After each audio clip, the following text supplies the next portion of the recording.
Good morning. Very good to be with everybody today, especially with the weather getting a little bit nicer. I think that's at least given me a little bit more pep, and I've smiled a little bit more lately. That's supposed to be funny. I guess we're not pep. I appreciate Matt leading that song. I asked him to lead that song before this lesson. Take the Name of Jesus with You is a song that's, I think, more customary to be like a final song before we leave from the church building and the services are over. But that song that we just sang is going to fit exactly with the topic that we're going to be looking at this morning. I want you to imagine that somebody started walking around talking about you, and they started telling everybody that your favorite sports team was the rival of what your favorite sports team actually is. Or if somebody started walking around telling other people that you were from a state that you weren't actually from, or they started misrepresenting you in more significant ways, I don't think any of us would really appreciate that very much. If people were taking our name and slapping it onto things that are not true about us. If we understand how frustrating that would be for ourselves, imagine how God would feel if we walked around misrepresenting him to other people. God's reputation is something that he's very concerned with in the Old and the New Testament. And all of this can be summed up really succinctly in the third commandment in the Old Testament, and it's found in two different places, and it's worded like the same way in both times. Exodus 20, verse 7, or Deuteronomy 5:11. You shall not take the name of the Lord your God in vain, for the Lord will not hold him guiltless who takes his name in vain. I understand that we're not under the old covenant, but the way that this is worded is going to run throughout the whole Bible as something that would have an everlasting lesson for all of us. We're going to look at some New Testament passages that would make some of the same kind of points, but I want us to use this text to answer a few different questions. What would it mean to take the name of the Lord in vain? Because it's a little bit deeper than what I used to think. Number two, what are some manifestations? What would it look like to take his name in vain practically? And then finally, how do we start to learn to respect God's name in the way that we ought to? So let's begin first of all with the meaning of this command. And there's several different things that we have to unpack in this passage as far as definitions go. But what does it, first of all, mean to take something? This Hebrew word and the meaning of this kind of unlocks most of the deeper perspective that I hadn't considered as much before. But the Hebrew word for take, NASA, I don't know if NASA, like to lift off and get rockets into outer space or whatever, if they sort of like riffed a little bit off of this. But the Hebrew word is nasa with one S, and it means to lift, to carry, to bear, or to take away.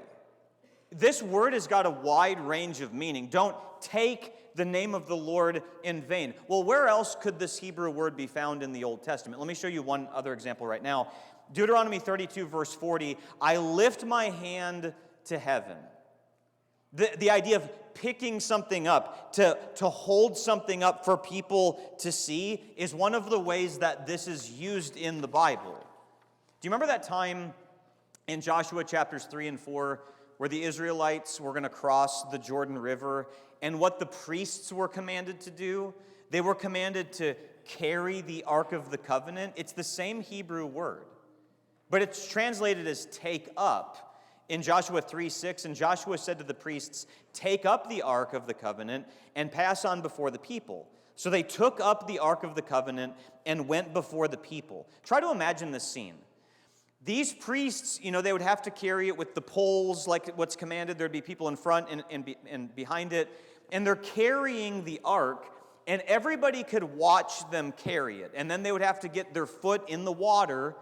And when they get their feet in the water, then the water is going to stop up so that everybody can cross. But imagine everybody watching the priests carrying that, or the Levites carrying that, or the priests, yeah, it's the priests, carrying, so that they can see this thing that represents God being carried in front of them.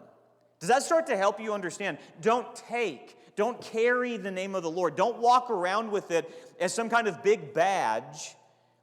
In what kind of way? In a way that's going to be vain.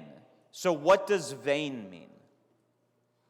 This is a different word than like Ecclesiastes when it talks about vanity of vanities. It's a different Hebrew word than the one that's found in Ecclesiastes. And the meaning of this is emptiness, vanity, evil, ruin, uselessness, deception, worthless, without result, fraud, or deceit. Can people lift up and carry around God's name in an empty way, or in a way that's useless, or maybe even worse, in a way that's deceptive, or fraudulent, or deceitful? That's more so the idea of what Moses is commanding in this third commandment. Now, growing up, one of the jokes that my dad would always play on my mom is Christmas or on her birthday, he would write her a check with his name and our bank on it for $1 million. He did it like every year. Here's $1 million, sweetie. And my mom would look at that, and she knew she couldn't take that to the bank because we didn't have that kind of money. It was a deceitful way of him signing his name. It was a funny, deceitful kind of way. But maybe more seriously, when we lived in California, in San Diego, there was a period of time where there was a lot of people driving around in fraudulent police cars, and they had fraudulent police uniforms, and they would pull people over and steal things from their car, acting like they were a police officer, and then it was obviously, that they're not a police officer. Whenever people do something that's fraudulent, or they take somebody's name or some kind of concept and they misrepresent it, sometimes it can be a funny joke, and other times it can be a very, very serious thing. With, of course, the Lord taking his name in vain, this text in Exodus 20 shows that God's going to not hold those people guiltless. He's going to hold them accountable. We'll say more about that later on. But, okay, so we understand what it means to take. We understand the idea of vain. But let's say something about the name of the Lord. What's meant by the name of the Lord? Do you remember when Moses wants to see God's glory, and God lets him see like the backside of his glory, and he holds his hand in the cleft of the rock, puts his hand out? What is the glory of the Lord that Moses sees in Exodus 33 and 34? Is it just, whoa, bright and shiny, that's cool? Or is there something else going on in that passage? You realize that when God passes by Moses, he reveals his glory in his name, which is stated in Exodus, I'm not quoting the whole passage, but Exodus 34 verses 5 and 6. The Lord descended in the cloud and stood with him there and proclaimed the name of the Lord. The Lord passed before him and proclaimed, the Lord, a God merciful and gracious, slow to anger and abounding in steadfast love and faithfulness." And the rest of the text goes on to say that God will hold guilty people accountable. But the glory of God is summed up in his name, and this is his name. What does name mean? Have you ever played like Bunko or Euchre or Yahtzee or whatever those other games? I don't like board games too much, but or whatever those other games are. And like you lose the game, and the person that just beat you says, "That's the name of the game." Are they just saying Bunko?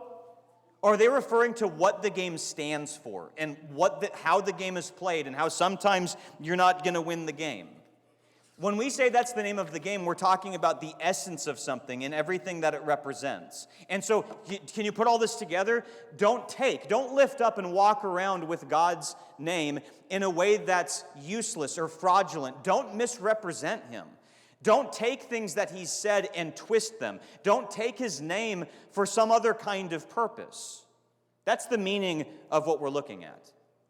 Now, if we were to then think, secondly, what are the manifestations of this? What are some ways that this might look practically that we could do this today? There's a few different, I want to look at 3 different ways that this might look. And I'm going to start with, I think the application or the manifestation of this that is the one that we all think of. And that's just to speak his name in a careless kind of way. Now, in thinking about this, I tried to think of another way of talking about this, and we'll see how this goes. But let's start out first of all with this passage in Matthew 12, verses 36 and 37. In the context, Jesus is talking to the Pharisees who have been telling Jesus that you're casting out demons by the power of Satan. And so they're speaking all kinds of evil things against Jesus.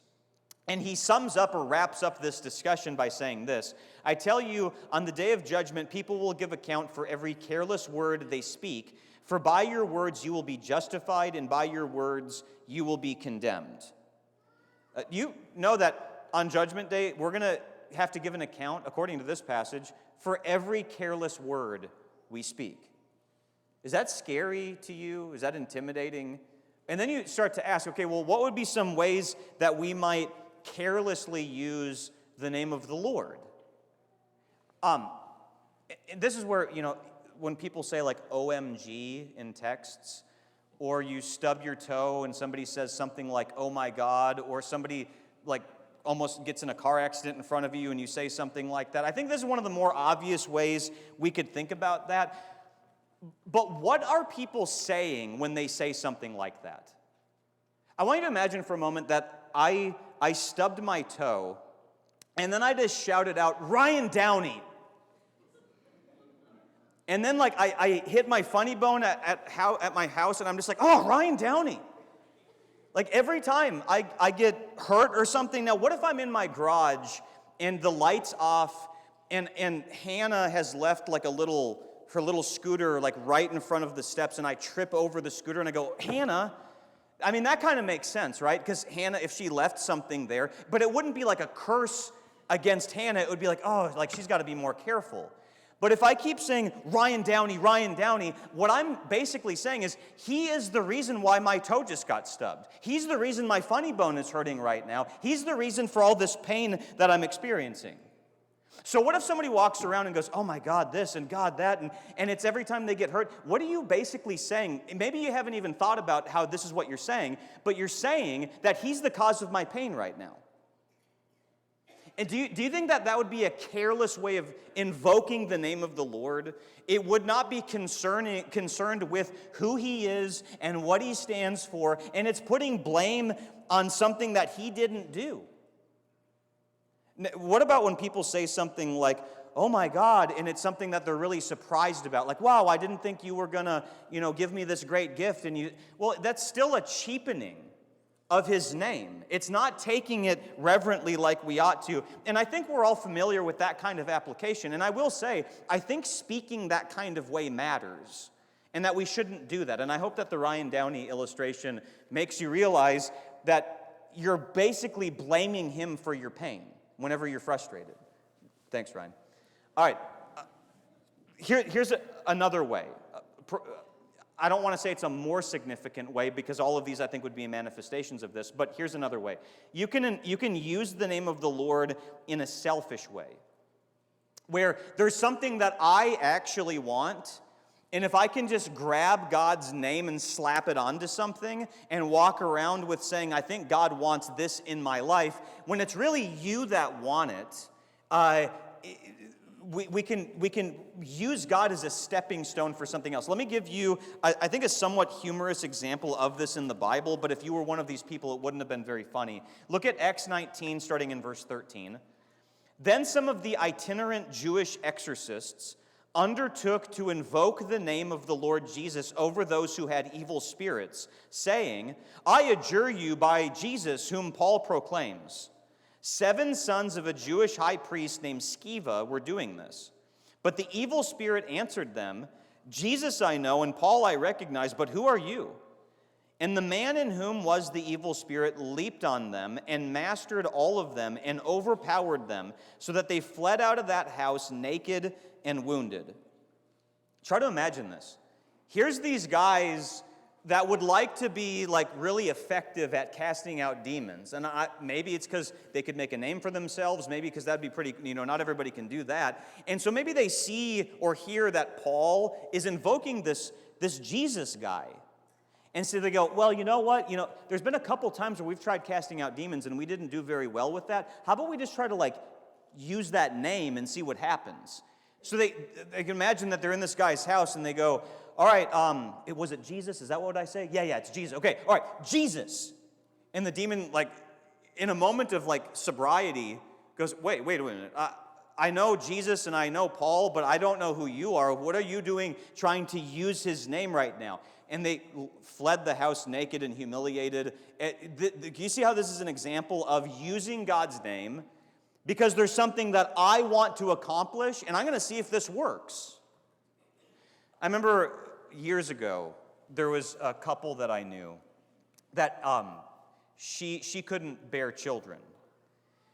And if you've never been in a position where you didn't know if you were able to have kids, it's a very distressing thing.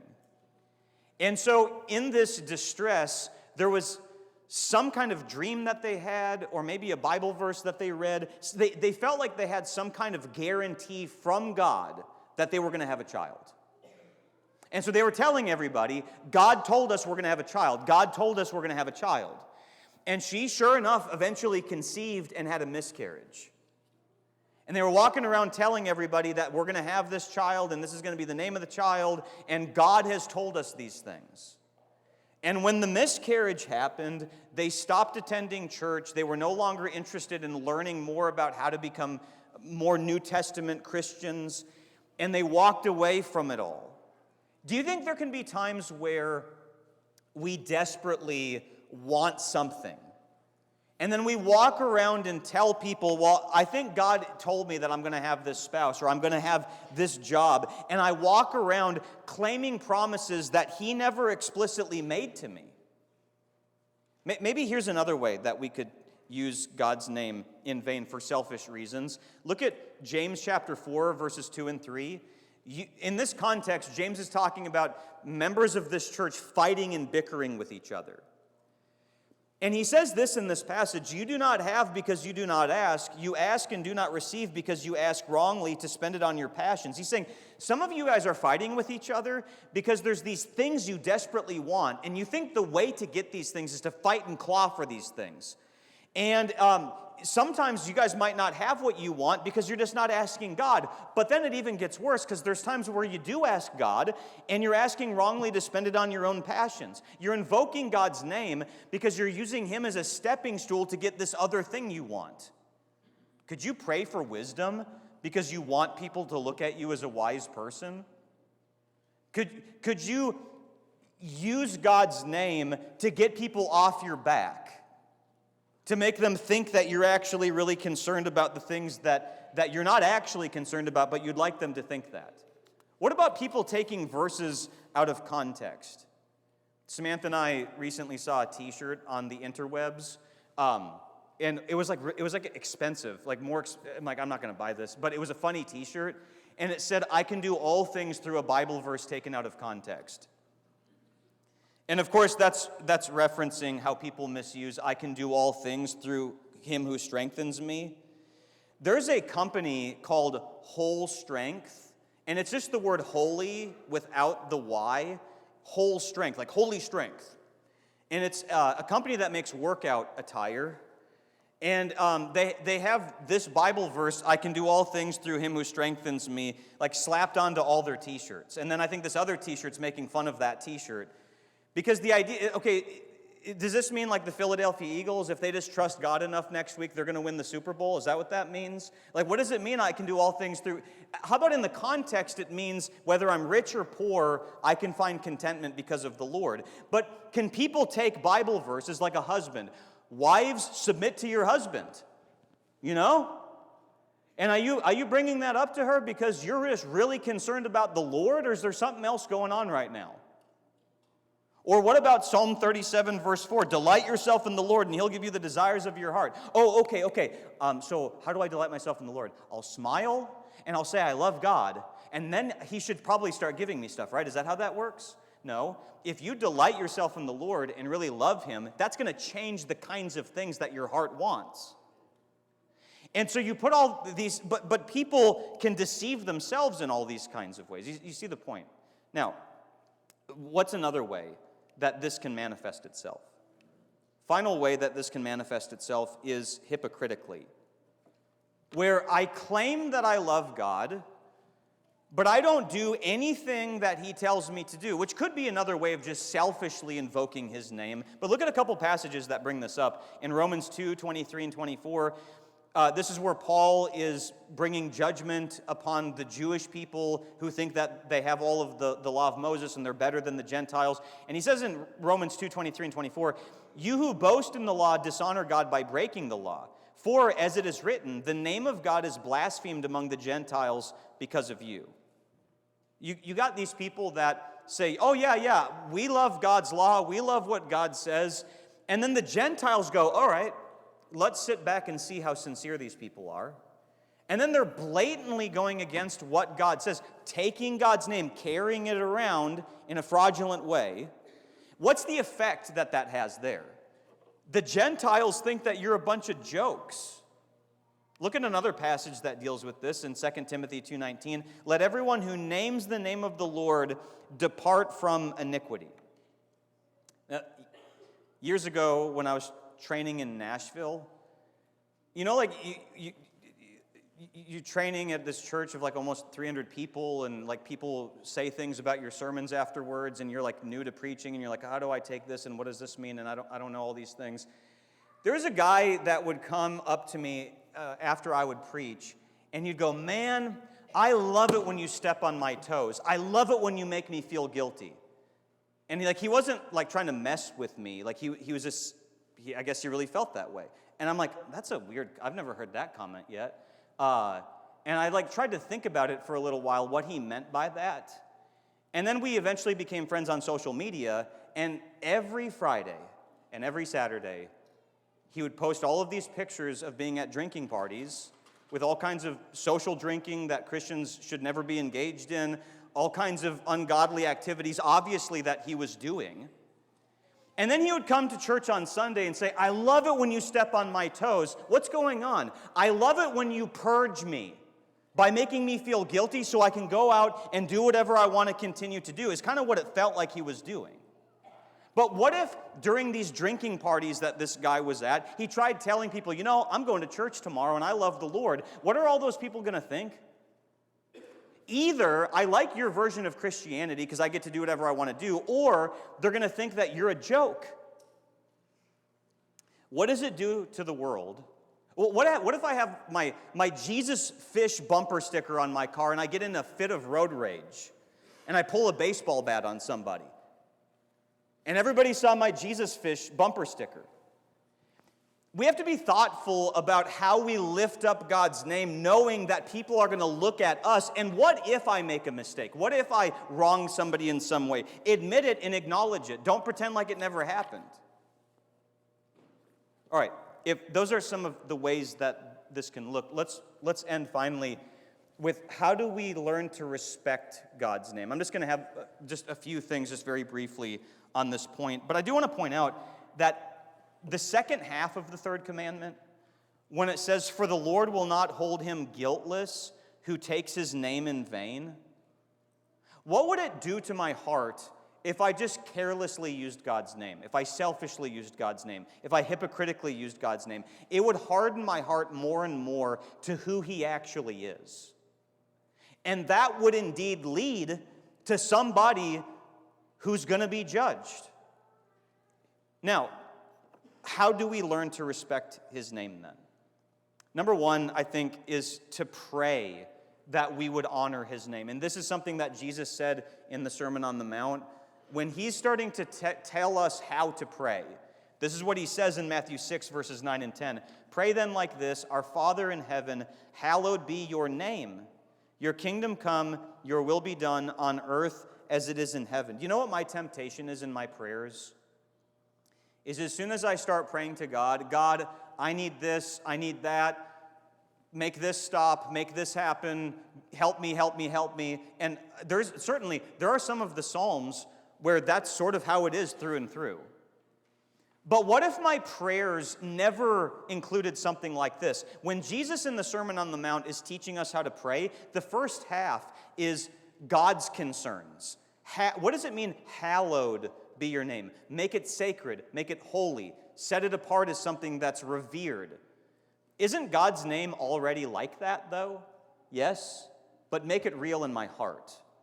Help me to know how great and holy and righteous you are. Help me to know that you're the creator and the sustainer of this world, and that every breath that I have is a gift from you. Help me to see your glory in every... Some of the sunsets that we get out here are just stunningly beautiful. And if somebody was to draw a picture of some of the sunsets that we get out here, like a realistic kind of painting, people would go, that's a beautiful artwork. You realize that every day, God gives us a unique piece of artwork that will never be duplicated exactly the same way again. That's our God. Pray, hallowed be your name. You know, the American flag, I remember growing up, going to 4th of July parades, and if like a flag touched the ground, I'd be around, there's other people with their lawn chairs, and they'd go, oh no, it touched the ground. Don't let that happen. Nobody burn the flag. And yeah, sure, cool. I'm not saying we should go do that kind of stuff. But the kind of reverence we have for a flag, could it be greater than the sort of reverence we ought to have for the name of the Lord? Pray that we would respect this. Here's another thing from 1 Peter chapter 2, verse 9.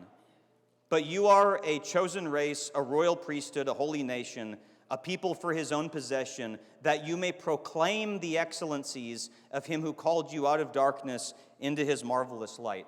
In 1 Peter chapter 2, like 1 through 17, that whole section, Peter's saying different kinds of things that we are now. We're children in the Lord, and so we have to long for the pure spiritual milk. We're like stones in this temple in verses 4 through 8. In verse 9, he brings up this Old Testament imagery of us being the new Israel. We are the chosen race, the royal priesthood. We're supposed to be a holy nation, and our mission is to proclaim his excellencies. Do you think that there can be some Christians that make a big deal out of living the right way, but they don't speak well of God? And then there's other people that speak really well of God, but they don't live for him. And then passages like this say, no, we're supposed to be a holy nation. We're supposed to be reverent people, and we're also supposed to speak well of God and combine both of those things. Not taking God's name in vain is not just a do not. There's an equal and opposite thing that we're supposed to do, and that's proactively speak well of him. Have you ever known somebody who had experienced a lot of superficial people who claimed to be Christians? And they got kind of burned on religion and frustrated, and they wondered if they were ever going to find any group of people who really took the Lord seriously. And then they started spending time with people who sincerely love studying the Bible. And it's not just an intellectual thing. They actually care about living it out. And these people start hanging out with people like this, and they go, I've always thought that the kind of people that lifted up God's name in the world were hypocrites, until I met a group of people that they're sincere. They're not perfect. Whenever they do make mistakes, they're willing to acknowledge those kinds of things, but they're not faking it. They're not carelessly using his name. They really love God and are serious about this. If we just live moral lives but never speak well of God, we're just avoiding not saying his name in careless ways, we may not be doing what the third commandment is really implying. Take his name not in vain. Speak well of him, reverently. Acknowledge who he really is. But notice one other thing. Psalm 9, verses 9 through 11. The Lord is a stronghold for the oppressed, a stronghold in times of trouble, and those who know your name put their trust in you. For you, O Lord, have not forsaken those who seek you. Sing praises to the Lord who sits enthroned in Zion. Tell among the peoples his deeds. In the first 41 chapters of Psalms, David is writing these, and he's constantly dealing with persecution and people that are going against him and maligning him. And he says this here, those who really know your name put their trust in you. And David's going through difficulties. What does the world say to do for the Christian? What's the world's advice for the Christian when you're going through difficulties? Well, what was Mrs. Job's advice? Hey, Job, just curse God and die. Just say that you're done with God. Let it be a mercy killing. He'll put you down. All this suffering will end. But why is God worth serving if he's letting you go through all of this stuff? You want to know one of the ways that we can bear God's name not in vain? Is that that we show the world that even when we go through distress and persecution and maligning and mistreatment, that I still trust in God. What if the world watches people who claim to love God, and every time something difficult comes into their life, it's another one that just drops off the radar and they don't care about God anymore? Looks like you were just serving God because you wanted to get some things from Him. What does it show the world when I still cling to Him and everything else is falling apart? Do you see that in verse 11? Sing praises to the Lord who sits enthroned in Zion. Tell among the peoples His deeds. Well, what kind of person is telling the people His deeds? David, who's suffering. I love you no matter what. And I've held your name up in the good times. I'm going to hold your name up in the bad times. I'm not taking your name in vain. I'm not taking it for selfish reasons. I love you and I'm with you no matter what happens because of who you are. You think if there was more people in the world like that, the world would understand a little bit more how great He truly is. We're about to sing this song, No One Ever Cared for Me Like Jesus. How are you bearing God's name? Are you bearing it in vain, or are you bearing it substantively? We're about to sing a song that talks about how much Jesus cares for us. He's done everything for us that we've needed.